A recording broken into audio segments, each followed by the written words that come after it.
Xin chào các bạn. Tiếp nối series khám phá các chủ thể liên bang của nước Nga rộng lớn. Trong video hôm nay, mời các bạn hãy cùng 5 phút thôi đi tìm hiểu một vùng đất với những thung lũng đầy nắng, những khu rừng bạt ngàn, những đỉnh núi tuyết cùng những hòn đảo chiến lược. Vâng, chủ thể Liên bang Nga mà 5 phút thôi đang nhắc tới chính là tỉnh Arkhangelsk Oblast. Và trước khi tìm hiểu chi tiết, các bạn đừng quên nhấn thích và đăng ký kênh nha. Giờ thì bắt đầu thôi. Tỉnh Arkhangelsk là một trong 85 chủ thể liên bang của Liên bang Nga. Nó có vị trí ở vùng liên bang Tây Bắc của đất nước. Tuy nhiên, có một điều khác đặc biệt là Arkhangelsk còn có một vùng lãnh thổ không thể tách rời, đó là khu tự trị Nenets.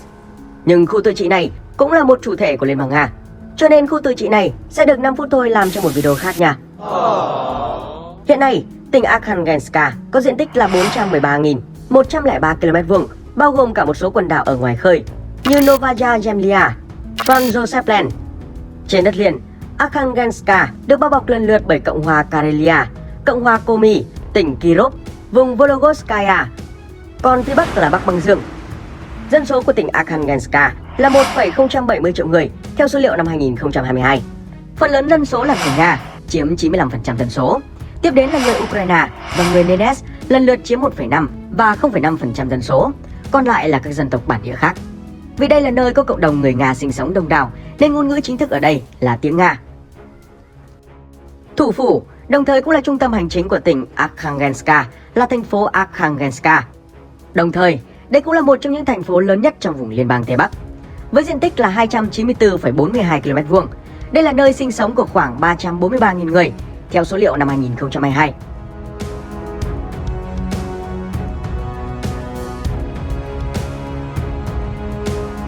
Tỉnh Arkhangelsk, vùng đất có những hòn đảo chiến lược của Nga. Phần lớn lãnh thổ đất liền của tỉnh Arkhangelsk chiếm phần đông bắc của đồng bằng Đông Âu. Được biết, Đông Âu là một dải đồng bằng màu mỡ, trải rộng khoảng 4 triệu km².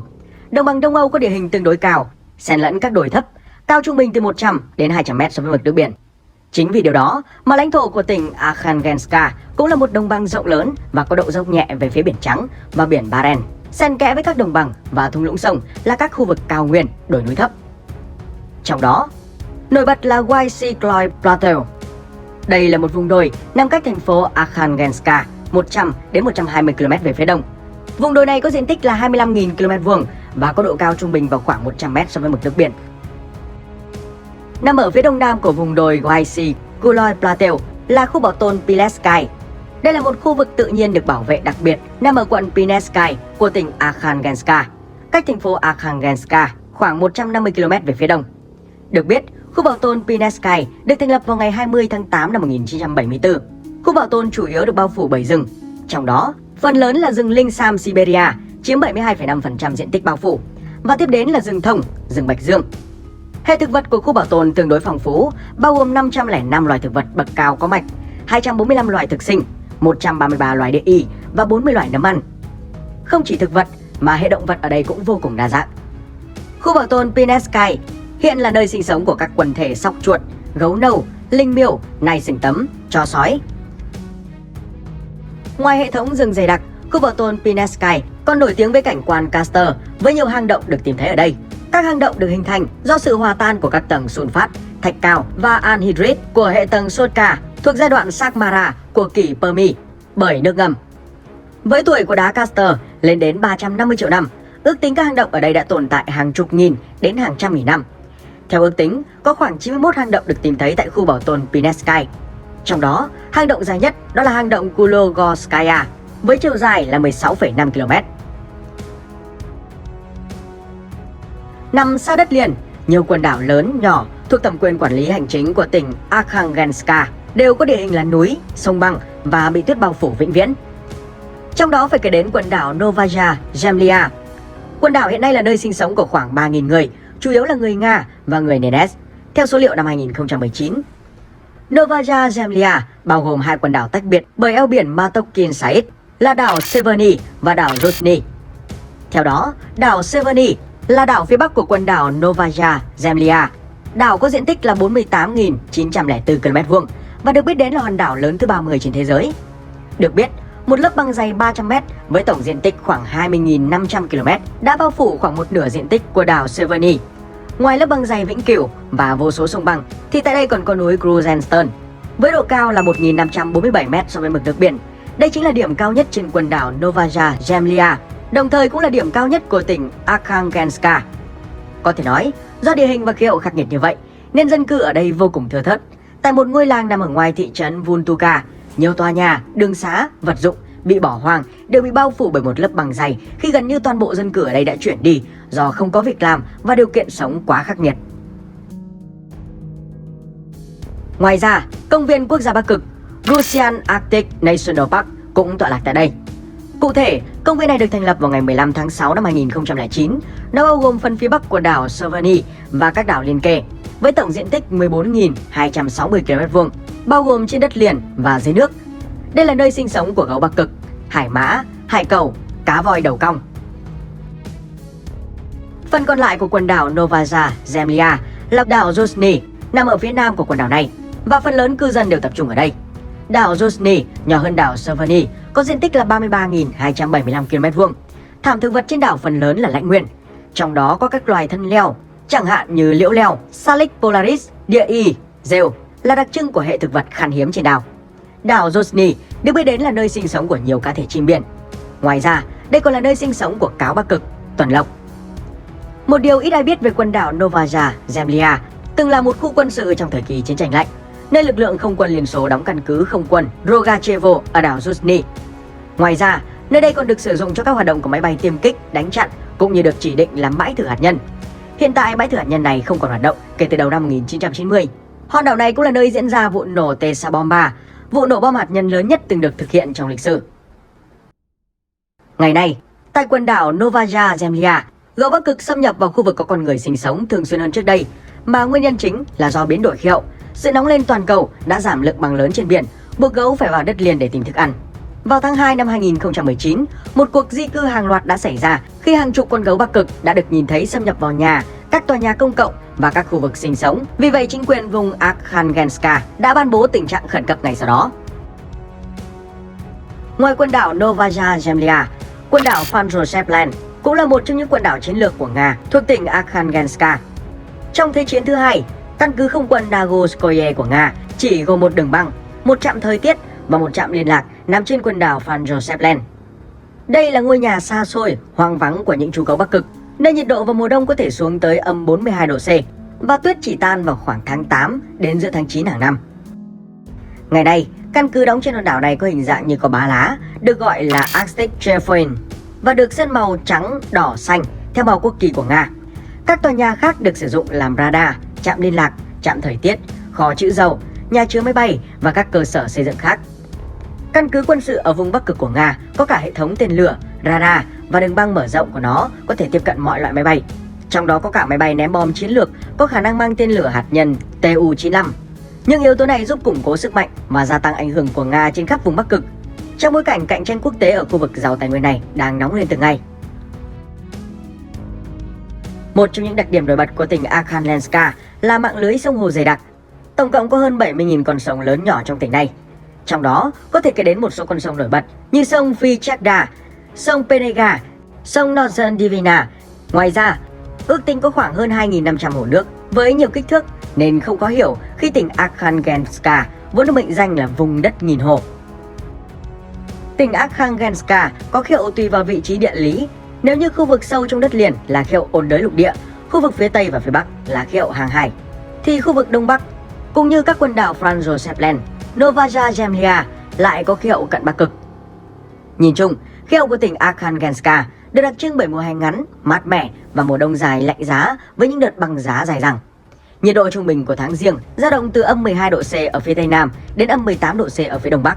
Còn nhiệt độ trung bình vào tháng 7 dao động từ 16 đến 17 độ C ở phía Tây Nam đến 8 đến 10 độ C ở phía Đông Bắc. Ngoài ra, lượng mưa hàng năm ở đây dao động từ 400 đến 600 mm.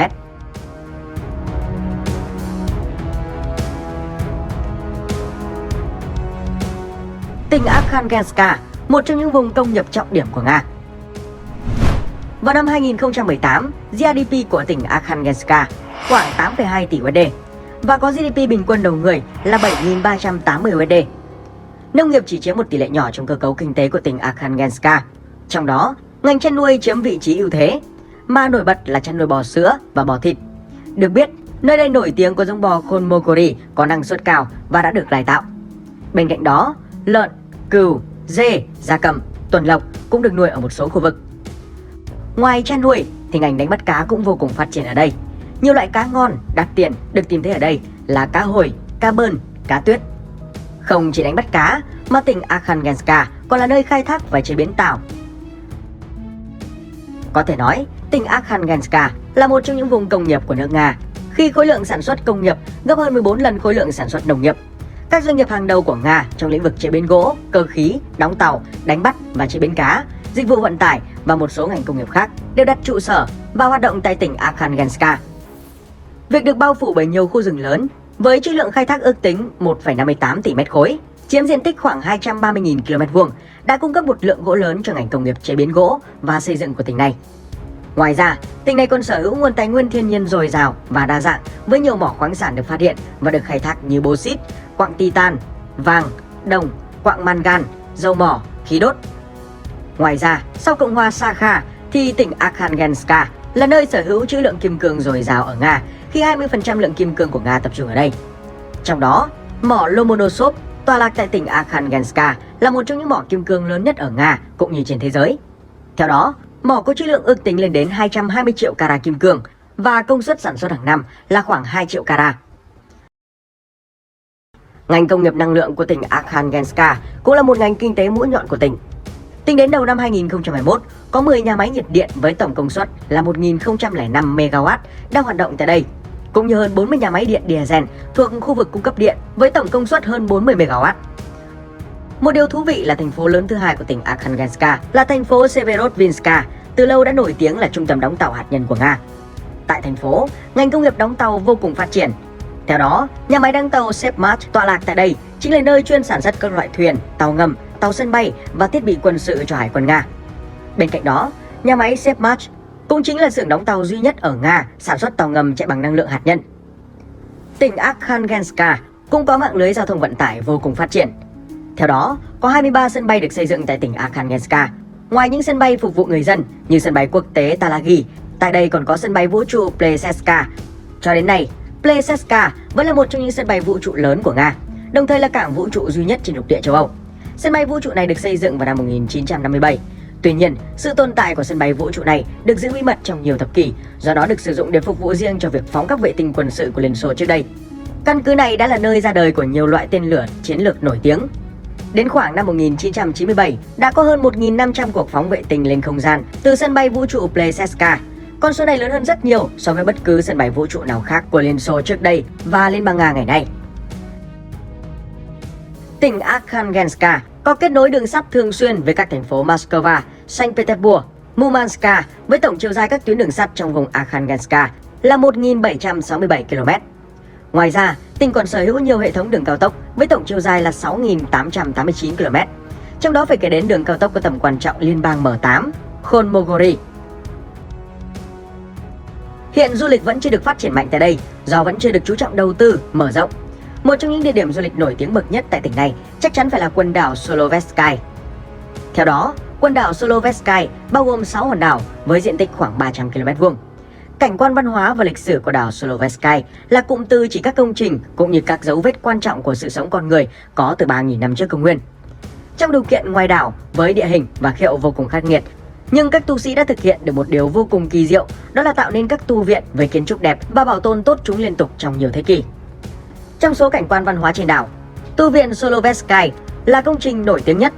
Tu viện Solovetsky được xây dựng từ thế kỷ thứ 15 bởi các tu sĩ Zosima đến từ tu viện Kirilo, Belozhersky, Vologda. Tu viện mang lối kiến trúc độc đáo, tinh tế với những bức tường kiên cố, những khối đá khổng lồ được vận chuyển từ các mỏ đá trong đất liền.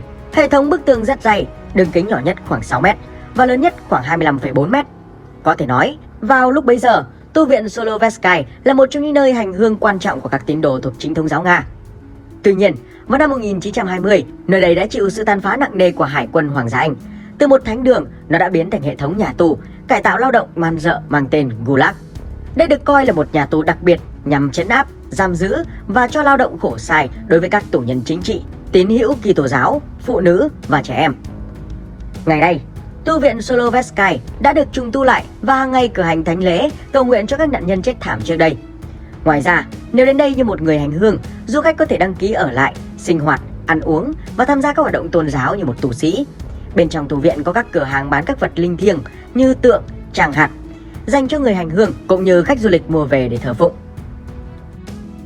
Có thể nói, cảnh sắc thiên nhiên trên đảo kết hợp với các công trình kiến trúc do con người tạo ra đã mang lại cho quần đảo Solovetsky một dấu ấn riêng vô cùng thú vị. Và vào năm 1992, cảnh quan văn hóa và lịch sử của đảo Solovetsky tại Nga đã được UNESCO công nhận là di sản văn hóa thế giới.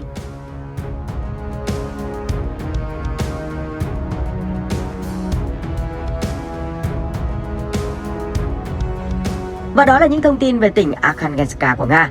Nếu muốn nơi nào được khám phá kế tiếp, hãy để lại bình luận để 5 phút thôi được biết nha. Xin chào và hẹn gặp lại!